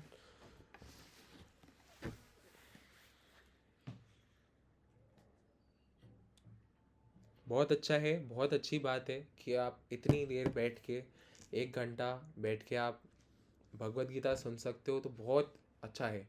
बहुत पायस हैं आप सभी, बहुत भाग्यशाली हैं कि भगवान ने आपको ऐसा मन दिया है इस जीवन में कि आप भगवान की तरफ थोड़ा बढ़ने का स्वभाव रखते हो, और मात्र ये जो आपका नेचर है यही आपको भगवान के पास लेके जाएगा, और भगवान के पास, और भगवान के पास। आपको जहाँ पे भी भगवान की नॉलेज मिले, not only this session, any session and this community, everything is for Krishna सेवा एंड भगवान का नाम प्रचार। तो ज़्यादा से ज़्यादा आप लोग एंगेज करिए, है ना, इंटरेक्ट। वो आज तो हमने क्विज़ भी डाला एक, तो उस क्विज़ में भी पार्टिसिपेट करिए। हरे कृष्णा नयन जी। हरे कृष्ण प्रभु जी। प्रभु जी, जैसे आपको पता है मैं 3-4 डेज से एक्टिव नहीं थी, क्योंकि मैं एक्चुअली बाहर गई हुई थी। मतलब पुणे में मेरे रिलेटिव रहते हैं वहाँ पे। मैं सोच रही थी कि चलो मेरा मूड ठीक हो जाएगा, क्योंकि हॉस्टल में रहते हो तो ऐसे होता है कि किसी रिलेटिव के जाऊंगी। तो अब पता है क्या हुआ, सबसे पहले तो वो मेरे तिलक को देख के बोलते हैं कि ये तिलक क्यों लगाई है। मैंने कहा क्यों, मेरे को गुरुजी ने दिया हुआ है, मैं इसलिए लगाई हूँ, क्योंकि गुरुजी बताते। तो बोले तू कुछ ज्यादा संत पंडित बन गई है तो ये लगा के घूम रही है। फिर मैं गीता पढ़ रही थी वहां पर, तो हालांकि मैं जानती हूँ अपन किसी रिलेटिव के जाते तो ये सब चीज हम नहीं कर पाते, वो कुछ ना कुछ टोकते हैं। मैं गीता पढ़ रही तो बोलते हैं क्यों गीता पढ़ रही हो, कुछ गीता में इतना कुछ होता नहीं है। मैंने कि गीता में ही सब कुछ होता है, हमें कैसी लाइफ जीना चाहिए, हमें पूरे टाइम में क्या करना होता है, हमें यहाँ क्यों आए, सब कुछ गीता में ही है। तो फिर वो बोलते हैं कि तर्क वितर्क भी तो होते हैं। मैंने कि गीता पढ़ने में कभी लॉजिक नहीं लगाया जाता, गीता हमेशा बिना तर्क के पढ़ी जाती है, तो ही हम गीता को समझ सकते हैं, क्योंकि गीता को हमें बिना तर्क के ही समझना होगा। ठीक है। फिर वो मेरे को कपड़ों को लेके बोलने लगी कि तुम बाहर रहते हो, अपने पेरेंट्स से दूर रहते हो, तो छोटे छोटे कपड़े पहना करो, पब में जाया करो, क्लब में जाया करो। मैंने कि मुझे अपना शरीर दिखाने का शौक नहीं है। अभी मैं इतना परेशान हो गई थी, मैं वैसे परसों आने वाली थी, वहां से 3 दिन में भागी आई। अभी ऐसी सिचुएशन में क्या करना चाहिए, क्योंकि मैं उनसे कुछ कह नहीं पा रही थी। अभी वो मुझे सब चीज के लिए टोक रहे थे कि तुम ये क्यों कर रहे हो, वो क्यों कर रहे हो। तो मुझे खुद ही नहीं समझ नहीं आ रहा था कि कोई अगर भक्ति मार्ग में टोके तो क्या करना चाहिए। और आपके लेक्चर भी मैं ढंग से नहीं सुन पा रही थी, 3 दिन से इतना परेशान हो गई थी। मैंने कहा अब यहाँ से निकल लो।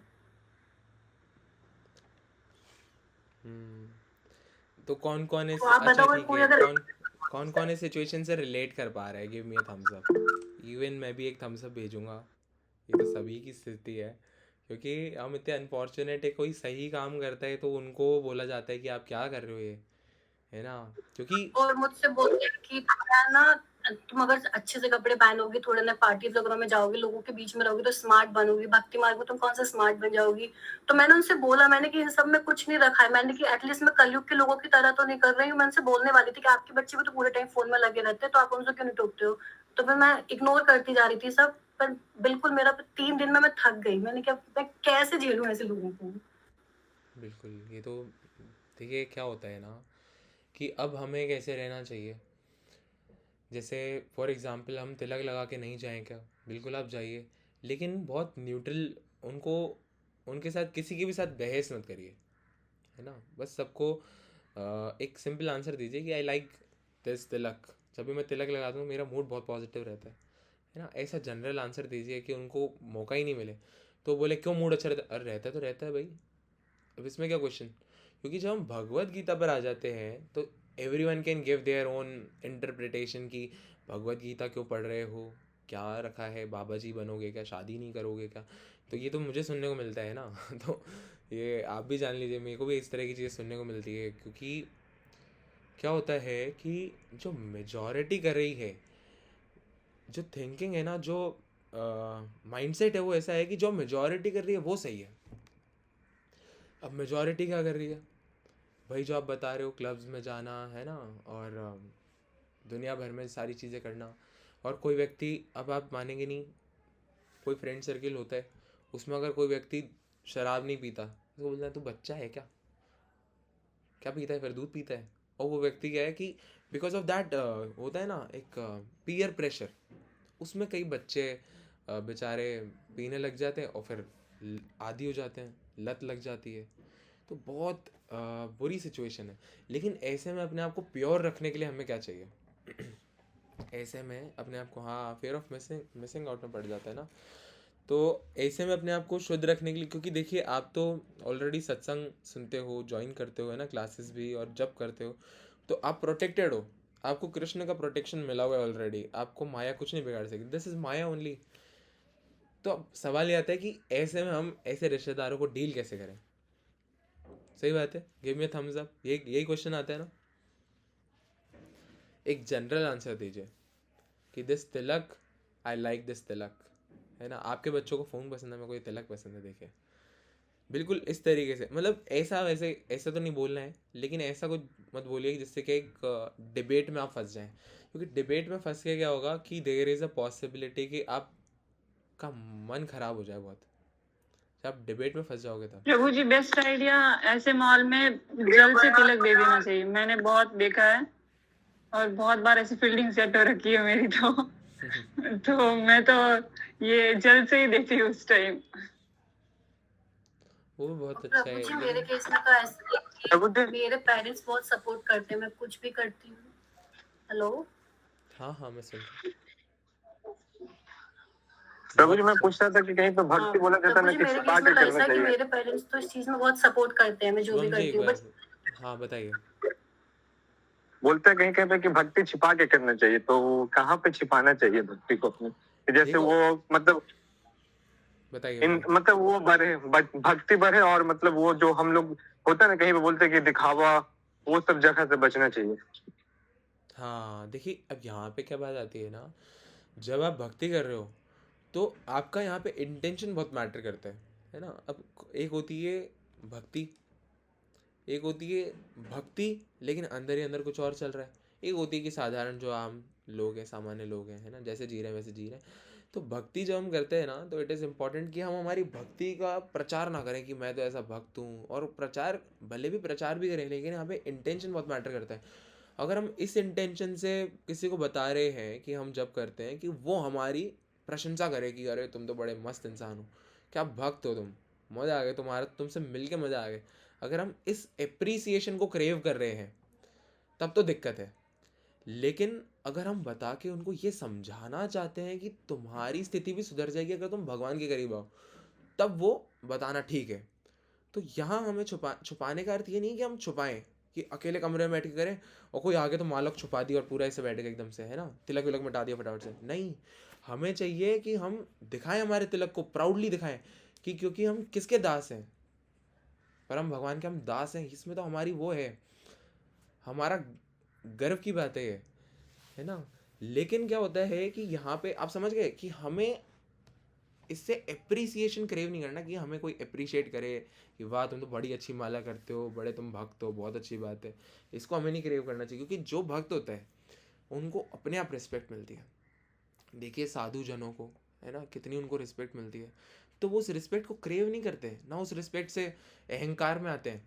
क्योंकि अगर हम भक्ति बताते हैं ना, अगर हम बता दी कि हम चलो इतनी माला करते हैं, कोई बोले अरे वाह प्रभु जी आप तो बड़े क्या बात है, आप तो बहुत तगड़े हैं, है ना, और ऐसे हैं, तो उसमें प्रॉब्लम होती है कि हमारा मन ही ऐसा होता है कि फिर अगर हमें लेट सपोज हमें मिलने बंद हो गए अप्रिसिएशन, तो हमारा जब भी छूट जाएगा कि मैं इतना जब करता हूँ कोई देखता ही नहीं, मैं क्यों करूँ, है ना, कोई मेरे को बोलता ही नहीं कि मैंने अच्छा किया, तो क्यों करूँ भाई। तो ये ऐसी स्थिति ना क्रिएट हो, इसलिए कहते हैं कि छुपा के करना चाहिए, लेकिन छुपाने का अर्थ यहाँ पे ये है ना। प्रभु जी मैं कुछ बोलूं? हाँ बताइए निश्चित जी। मुझे अभी रिसेंटली ही एक भैया मुझे बोले थे कि मुझे कोई लक्षण नहीं दिख रहा है कि तू भविष्य में अपना घर संसार बसाएगी। मैं बोली ये 16-17 साल में कौन लोग घर संसार बसा रहे हैं? ऐसे ऐसे चीजें पूछते हैं। कोई बोलते हैं ऐसा तिलक क्यों लगाया है, कंठी क्यों पहना है, भगवत गीता अगर तू पढ़ती है तो ये वाला श्लोक बता के दिखा, कोई फर्स्ट चैप्टर के सारे श्लोक सुना के बता। मुझे नहीं याद उतने, आप कोई मुझे पूछो जो मैं पढ़ी हूँ तो मैं बता दूंगी। ऐसा बोलेंगे कि तुझे कुछ नहीं आता, बस ऐसे ही बनी फिरती रहती है, तो मैं क्या करूँ उसमें? अवॉइड करिए ना, इग्नोर करिए, क्योंकि जिसको प्रपंच करना है वो तो आप कुछ नहीं बोलोगे हर स्थिति में प्रपंच ही करेंगे, है ना, मतलब उनको अपना एंटरटेनमेंट डिराइव कर रहे हैं आपसे ये सब करके। मतलब हर कोई एक खुशी ढूंढ रहा है ना, किसी को मजाक मस्ती में खुशी मिलती है, किसी को भगवान की सेवा में खुशी मिलती है। अब जो भगवान की सेवा करते हैं वो वहाँ पे भी थोड़े मजाक मस्ती तो हम भी करते ही हैं सेशन में, लेकिन उसमें बहुत अंतर है, हम किसी को हर्ट नहीं करना चाहते। लेकिन लोगों की ये मानसिकता है कि किसी को हम थोड़ा सा कुछ बोलें वो चिढ़े तो उसमें बड़ा मज़ा आता है। तो उन लोगों से हम लोग हमें क्या करना है ना, चिढ़ना ही नहीं है। चिढ़ गए तो उनका पर्पज़ फुलफिल हो जाएगा, वो चिढ़ाना ही चाहते थे कि छेड़ दिया थोड़ा और आप चिढ़ गए तो मेरा तो ऐसा है कि शादी की एज है, हम 28, तो वो और ज्यादा मुझे फोर्स करते हैं कि तुम्हारी तो शादी की एज है, तुम बच्चों की प्लानिंग करो, सोचो कि तुम्हें कैसा पति चाहिए। 3 दिन तक तो मुझे ऐसे परेशान करके रखा कि क्या क्वेश्चन पूछेगी लड़के से, कैसे जिएगी। मैंने कि भगवान को जो भेजना हो वो भेज देंगे। तो इसलिए और परेशान करते हैं वो मुझको कि तुम अपनी शादी की उम्र हो गई, अब क्या कब तक बैठी रहोगी, शादी करो ना, तुम उसके बारे में सोचो, क्या माता जी आपका तो फिर भी समझ आता है, मुझे क्यों बोलते हैं, मैं 17 साल की हूँ। बहुत छोटे हो। मुझे तो चलो ठीक है टोकते क्योंकि 28 की इसलिए। देखिए क्या होता है ना, जो भी होता है वो होता है, तो होने दो। अब उसको रोकने की तो हम कोशिश करनी भी नहीं चाहिए, ना वो रुकेगा हमारी कोशिश करने से।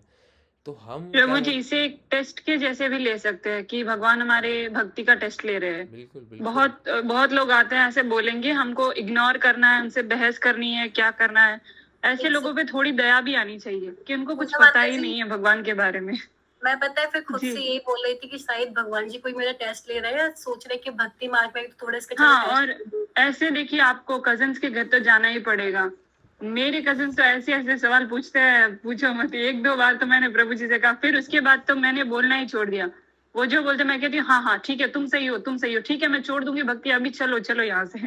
वो ऐसे रहता है। बस उनको बताना नहीं है, एक बार हम लोग भक्ति में परफेक्ट हो जाए, ऐसा हो जाए कि हमको उनके सवालों का आराम से जवाब मिले, पोलाइटली। ऐसा नहीं कि हम भक्त हैं और अपनी मर्यादा छोड़ के उन्हें ऊपर वाली आवाज में जवाब दे दे, ऐसा नहीं होना चाहिए। और उन्हें आराम से समझा सके, ऐसा हो सके तो करिए, नहीं तो जाने दीजिए। बिल्कुल सही बात है। साहिल जी आप कुछ कह रहे हैं? हरे कृष्णा प्रभु जी। हरे कृष्णा। प्रभु जी, जब भी अपन ये आत्मा की बात करते हैं तो वहाँ हम चेतना की भी बात करते हैं।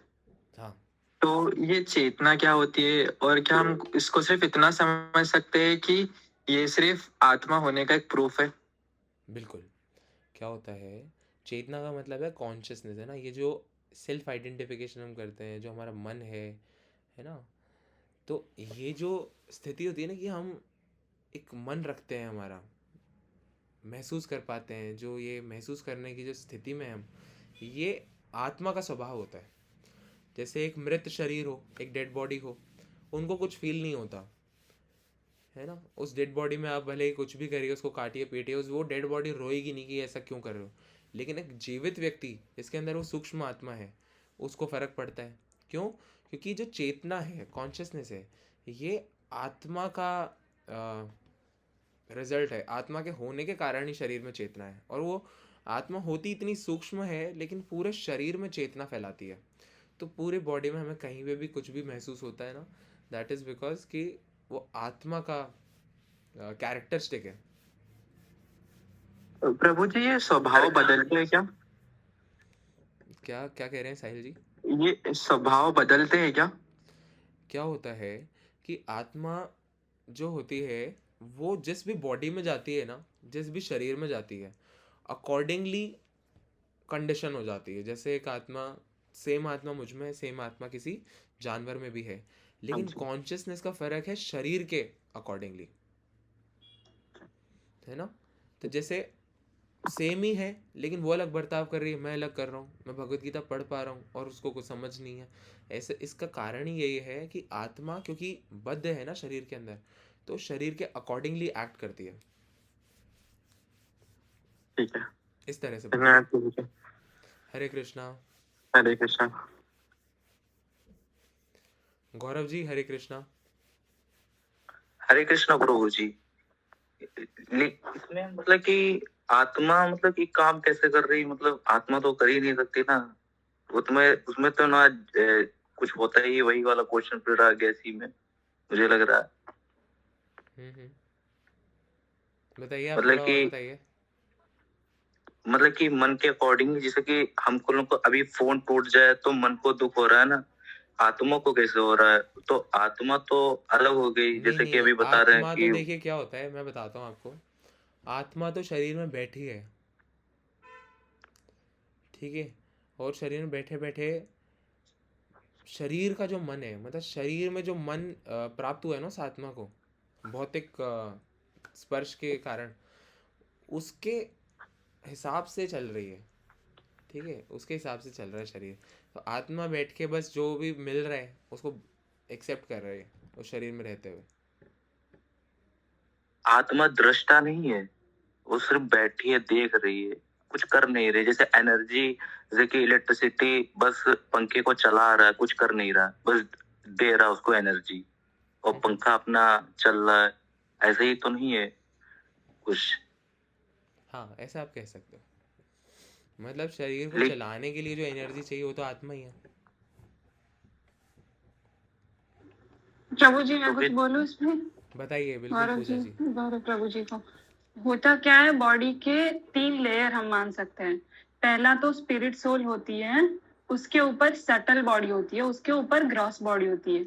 तो स्पिरिट सोल तो हमेशा शुद्ध अवस्था में ही रहती है, क्योंकि हम भगवान के पार्ट एंड पार्सल है, और वो स्पिरिट सोल जो हमारे अंदर है वो भी भगवान का ही एक अंश है। इसलिए वो कभी भी अशुद्ध या उस पे कभी भी कोई भी कर्म का असर स्पिरिट पे नहीं होता।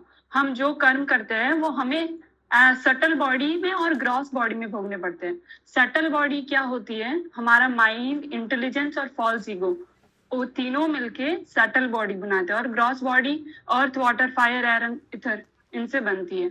तो स्पिरिट सोल कुछ भी करे, स्पिरिट सोल को कुछ भी प्रभाव नहीं पड़ता, बट हमारे मन, इंटेलिजेंस, ग्रॉस बॉडी और सटल बॉडी पे प्रभाव पड़ता है। Thank you.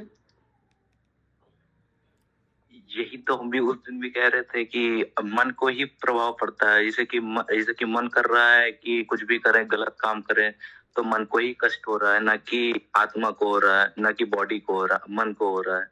सारी चीजें, जैसे कि कुछ भी हम गलत काम कर रहे हैं और उसके प्रभाव में उसने हमको मारा या कुछ भी पीटा, तो अगर हमारी बॉडी पे किसी ने मारा, तो मारने का जो दर्द है वो बॉडी को नहीं फील हो रहा, मन को फील हो रहा। जैसे आपने बताया कि डेड बॉडी को मारो, पीटो, वो मृत्यु है तो उसको कुछ फर्क नहीं पड़ रहा है।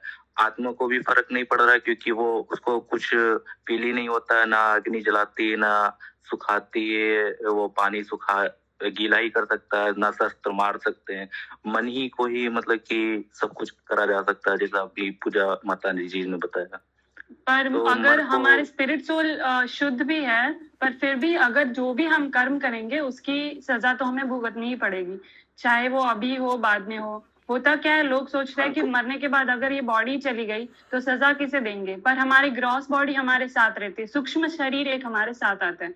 और वहां जाने के बाद क्या होता है कि हमें काटेंगे, मारेंगे, कुछ भी करेंगे, हम मरेंगे नहीं, पर हमें सब चीज का दर्द वैसा का वैसा महसूस होगा। वो मन में होगा कि बॉडी को होगा, मन को होगा कि बॉडी वो को होगा? हमारी वो जो सूक्ष्म शरीर जो हमारे साथ होता है वो हमें ऐसा ही फील होता है जैसे कि ये शरीर जो है वैसा ही फील होता है। और वहां नर्क में अगर हम बाई चांस ना जाए, मैं तो प्रभु जी, मैं तो प्रे करती हूँ कि कोई ना जाए, पर अगर हम जाए तो फिर वहां जाने के बाद अगर हमारा गला भी काट के साइड में रख देंगे तो पेन हमें उतना ही होगा, पर हम मरेंगे नहीं, क्योंकि हम मरना जीना ये मटेरियल वर्ल्ड में ही होता है, वहां नहीं होता। उस सूक्ष्म शरीर में ही मन तो होगा, यही मन होगा ना। बॉडी चेंज हो जी। जाएगी लेकिन मन तो यही होगा, मन तो यही होगा। जी, ये तो मुझे भी नहीं पता, पर शायद होगा। एक्चुअली मन तो दुख होता है वो सिर्फ आत्मा को होता है, बार बार उसी आत्मा को परेशान किया जाता है। तो और आत्मा का ये होता है, एक सकता। और चीज होता है, आत्मा भगवान के हम पार्ट एंड पार्सल है। वो प्रभु जी ने एक बार एग्जाम्पल दिया था, हमारे तुषार प्रभु जी ने, उन्होंने कहा था कि हम जैसे बारिश की बूंद होती है, वो ऊपर से आती है तब एकदम प्योर होती है, और नीचे गिरने के बाद अगर कीचड़ में गिरे तो वहां गंदी हो जाती है, उसमें हो जाती है।